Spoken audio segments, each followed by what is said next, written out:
Fala pessoal, sejam bem-vindos, começando mais um vídeo com muitas informações importantes. Mas antes, eu peço para que você se inscreva no canal, deixe o seu like e compartilhe o vídeo com o máximo de pessoas. Giro na tela e notícias a seguir.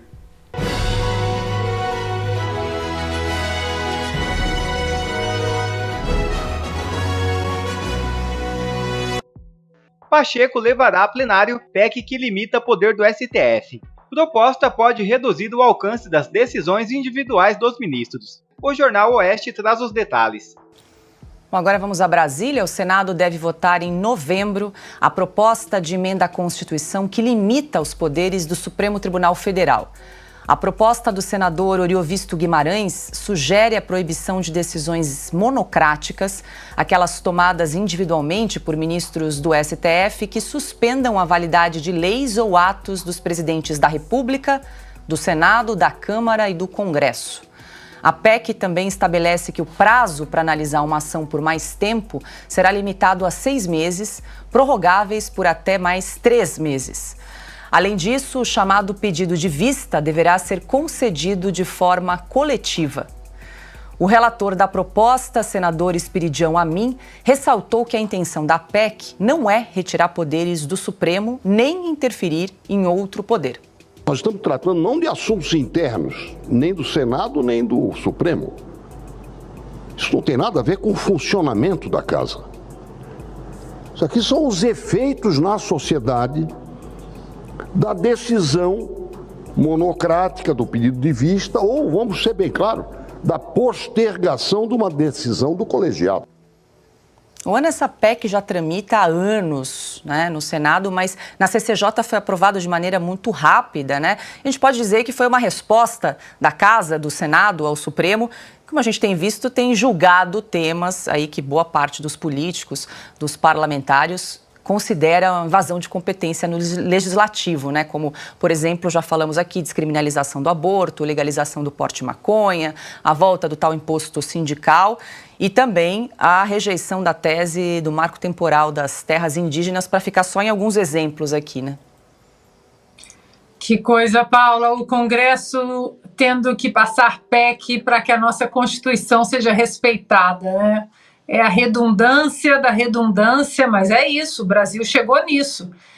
E um dos grandes culpados é o senhor Rodrigo Pacheco. Será que lá atrás, se ele não tivesse trazido para plenário qualquer pedido de impeachment desses juízes que adoram essas inconstitucionalidades imorais, será que não seria pedagógico, profilático? Olha, somos independentes e os senhores não podem atravessar as prerrogativas das suas funções institucionais e constitucionais, mas houve uma leniência muito grande, o Pacheco ajoelhado ao sistema do Supremo Tribunal Federal, e agora nós vamos ter que sair colocando band-aid, né? O problema é o que é apenas um arranhão e o que é uma fratura exposta. Será que qualquer remendo ali, qualquer coisa vai segurar, vai estancar essa sangria deste desordenamento jurídico? Porque fato é que essas decisões monocráticas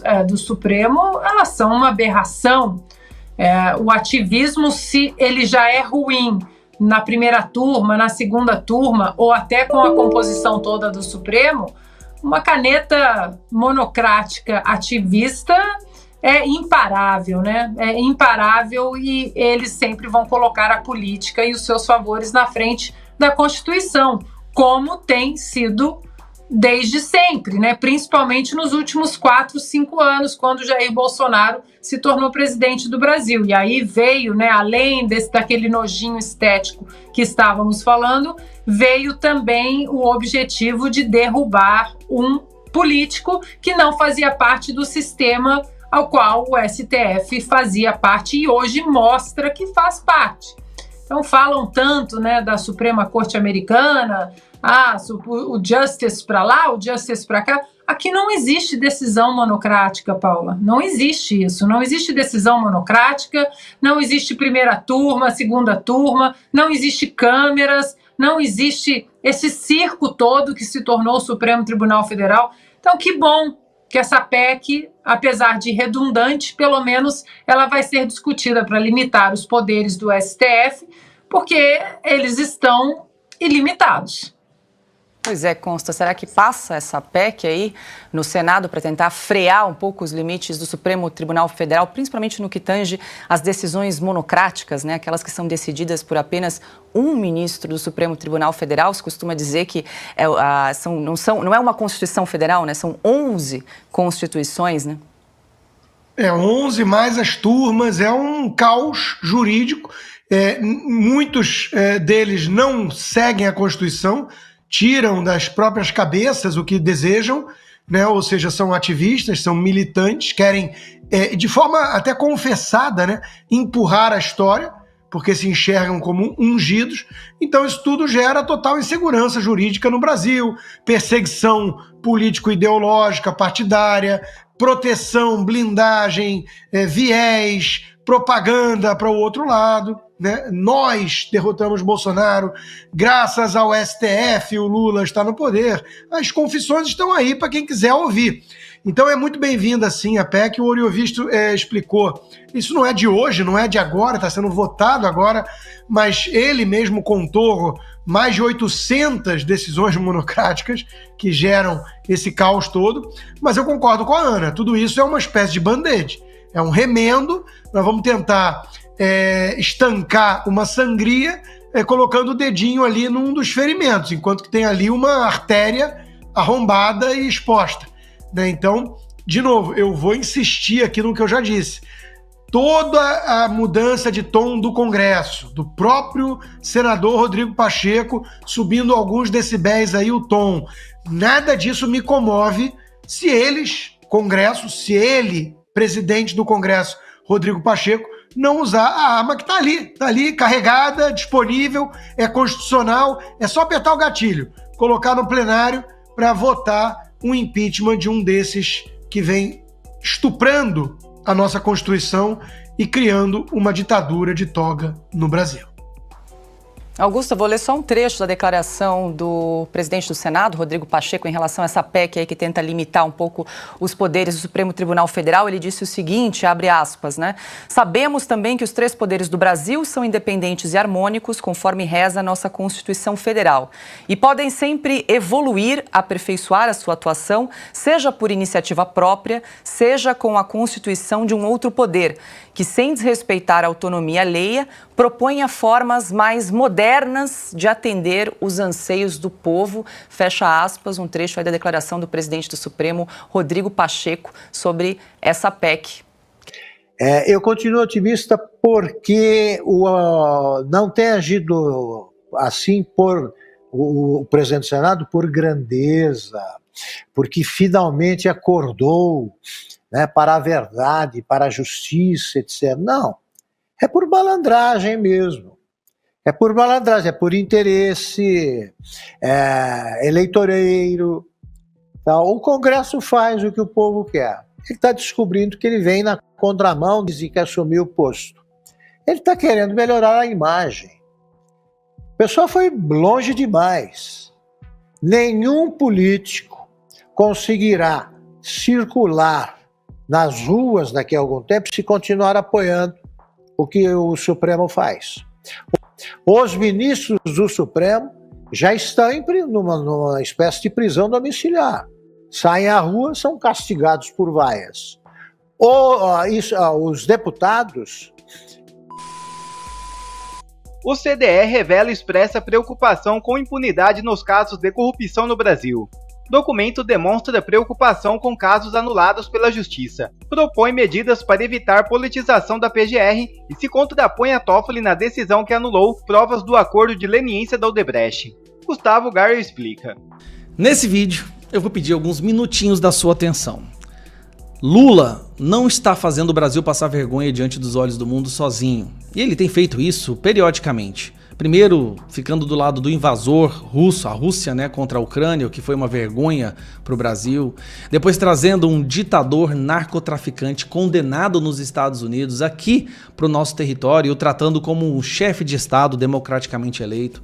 Depois teve a questão dele deixar que um navio do Irã se atracasse nos portos do nosso país e oficiais do governo fossem lá dentro para fazer uma festinha particular, que inclusive isso também foi muito divulgado lá fora, menos aqui dentro, e fez o Brasil passar muita vergonha. E por último, deixando claro diante de todo mundo que o governo brasileiro apoia um grupo terrorista que arranca a cabeça de crianças. Tudo isso já seria o bastante para transformar o Brasil hoje no país mais humilhado, mais envergonhado. Aí teve ainda o veto dos Estados Unidos na resolução do Lula, que era uma coisa que favoreceria o grupo terrorista. Só que entrou para competir com o Lula e o seu governo, no quesito envergonhar a nação, a nossa justiça brasileira. O Brasil quer porque quer fazer parte da OCDE. É o sonho de todos os países, é o grupinho dos países organizados, dos países democráticos, dos países que têm qualidade de vida, IDH, dos países onde a justiça funciona, que tem educação. Mas o Brasil vai ficar mais longe dessa possibilidade do que em qualquer outro momento da sua história. E por quê? Tudo começou lá atrás, quando alguns ministros da nossa Suprema Corte começaram a falar por aí que derrotaram o bolsonarismo, que eles são poder moderador, que o Brasil é um semipresidencialismo, começaram a viajar pelo mundo, dando as suas opiniões sobre qualquer assunto que lhes fosse perguntado, parecendo até mesmo anfitrião de um podcast. Você não vê ministros da Suprema Corte de outros países fazendo isso. Mas a parte que realmente complicou o Brasil, né, que realmente mostrou para a OCDE, ou seja, para os países desenvolvidos, que o Brasil não deve fazer parte do grupo seleto e que, na verdade, a corrupção aqui se apoderou do sistema, começou a acontecer recentemente. Primeiro, temos uma fala aqui do Gilmar Mendes. Gilmar Mendes disse que Lula não estaria no Planalto se o STF não tivesse enfrentado a Lava Jato. Preste atenção.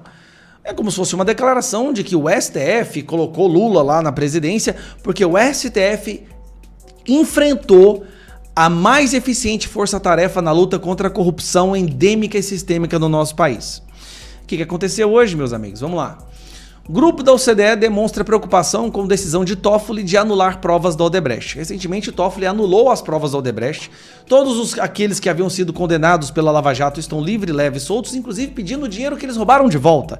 Dinheiro que eles haviam devolvido quando admitiram que tinham roubado. Eles estão agora pedindo que esse dinheiro seja devolvido.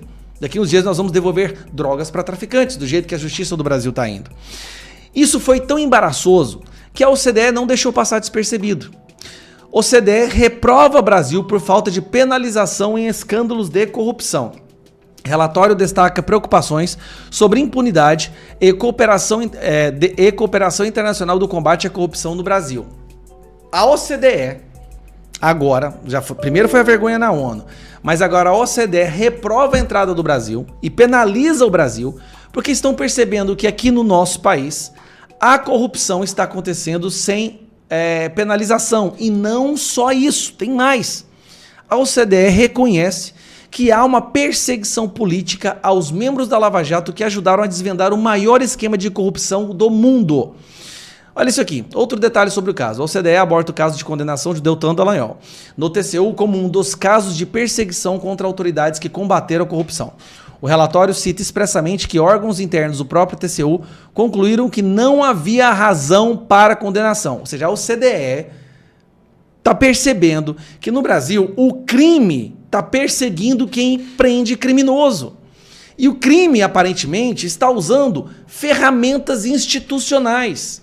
As instituições, como a imprensa sempre fala, que devem ser defendidas a qualquer custo. Então, peraí. A OCDE está dizendo que as nossas instituições estão sendo usadas de forma política para perseguir pessoas inocentes, então nós não podemos ter a mais total e completa e absoluta confiança nas instituições mais. Pelo menos é isso que nós podemos perceber. E aí tem a Globo News falando que a OCDE disse que tem viés político. Eu quero mostrar uma coisa para vocês desse relatório desse da OCDE. Tá em inglês, mas eu vou traduzir, tá? Que a imprensa não está divulgando. Vamos lá, vou abrir aqui o máximo, você tá pequeno, mas vocês vão entender. Vamos lá. Aqui está um trecho do relatório da OCDE que fala o seguinte, tá em inglês, mas eu vou te falar. A Operação Lava Jato também revelou várias empreitadas multinacionais estrangeiras que pagou propina, tá?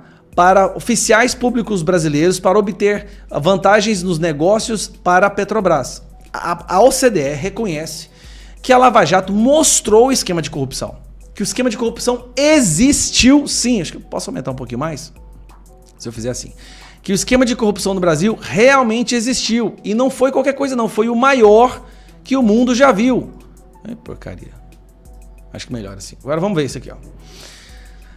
A Odebrecht admitiu nos Estados Unidos uma resolução que ela tinha pagado mais de 788 milhões de dólares em subornos para o Brasil e outros 11 países. Tá? A Odebrecht pagou para 12 países no total dinheiro nosso, 788 milhões de dólares. O maior caso de propina na história. Propina internacional. O maior caso de propina na história do mundo. Esse é um trecho que a imprensa não está falando. Assim como eles falam, ó, o Brasil experimentou um aumento, né, um pico de enforçamento da lei, de aplicação da lei, através da Operação Lava Jato. A Operação Lava Jato revelou um padrão extensivo de corrupção doméstica, suborno estrangeiro e lavagem de dinheiro. Isso daqui está no relatório da OCDE. Mas a imprensa está falando que a OCDE percebeu que os membros da Lava Jato agiram de forma parcial e política. O relatório está falando que a justiça hoje age de forma política para prender pessoas inocentes porque essas pessoas lutaram contra o crime. Olha a vergonha que nós estamos passando, gente. Ao lado de terroristas, ao lado de ditadores, querendo liberar as drogas, querendo liberar o aborto. E agora a Justiça, a Suprema Corte, porque boa parte disso foi feito pela Suprema Corte, que anulou as provas contra a Lava Jato e liberou os condenados da Lava Jato. Agora a OCDE está percebendo que no Brasil, quem luta contra a corrupção é preso. Isso quer dizer que a instituição, a entidade, né, o judiciário hoje, persegue aquelas pessoas que lutam contra a corrupção. Mas, se você for criticar qualquer uma das instituições do nosso Estado Democrático de Direito, você vai preso. Vou te falar, a situação do Brasil acabou de piorar terrivelmente, exponencialmente. Antes era só o presidente. Agora, a nossa instituição do judiciário através desse relatório está sendo escancarado um viés político e desrespeito à lei. Porque se você prende alguém inocente por perseguição política, isso é um crime contra os direitos humanos, inclusive. É isso que está no relatório da OCDE. Costa TV, o link tá aqui embaixo, aqui em cima. Clica, me siga lá e lá você ganha dinheiro deixando seus comentários. Eu fico por aqui, um grande abraço. Já outra notícia na tela. Moraes envia a PGR relatório da PF contra General Girão. PGR ficará responsável por decidir se denuncia o parlamentar. O ministro Alexandre de Moraes, do Supremo Tribunal Federal, enviou à Procuradoria-Geral da República um inquérito da Polícia Federal contra o deputado federal General Girão. O texto fala na existência de indícios de que o parlamentar cometeu crimes ao incitar manifestantes usando suas redes sociais. Girão foi envolvido por causa de suas postagens nas redes sociais feitas antes de janeiro devido ao resultado das eleições presidenciais. A PF indicou publicações nas quais, por exemplo, o deputado descredibiliza a justiça eleitoral e divulga notícias consideradas falsas. O órgão já diz que a postura do deputado mostra que ele reconheceu como legítimos os manifestantes que criticavam os resultados da última eleição presidencial. Outra notícia já na tela. Nicolas Ferreira entra com pedido de investigação contra Marina Silva por ligação com ONG. O deputado federal Nicolas Ferreira anunciou nesta quinta-feira 19 um pedido para investigar a ministra do Meio Ambiente Marina Silva por ligação com a ONG Instituto de Pesquisa Ambiental da Amazônia. Seguimos fiscalizando a ilegalidade da esquerda, escreveu Ferreira no X. Mourão apresenta projeto para anistiar condenados pelo 8 de janeiro. Anistia seria apenas para crimes de golpe de Estado e abolição violenta do Estado Democrático de Direito. O senador Hamilton Mourão, ex-vice-presidente da República, apresentou nesta quinta-feira um projeto de lei que concede anistia aos condenados pelos atos de 8 de janeiro. O protocolo da proposta ocorre um dia após a Comissão Parlamentar Mista de Inquérito do 8 de janeiro aprovar o relatório final que pede o indiciamento do ex-presidente Jair Bolsonaro e mais 60 pessoas por envolvimentos nos atos radicais. a proposta de Mourão concede um perdão aos que forem condenados por crimes de golpe de Estado e abolição violenta do Estado Democrático de Direito, mas não abrange aos crimes de deteriorização do patrimônio tombado, dano qualificado ao patrimônio da União e associação criminosa. O Supremo Tribunal Federal já condenou 6 réus por esses 5 crimes, com uma pena máxima de 17 anos de prisão. Bom, quer receber mais conteúdos como esse? Então inscreva-se agora mesmo no canal, deixe o seu like e compartilhe o vídeo com o máximo de pessoas. Assim você vai estar me ajudando demais. Fico por aqui, um forte abraço e que Deus abençoe a todos. Brasil acima de tudo e Deus acima de todos.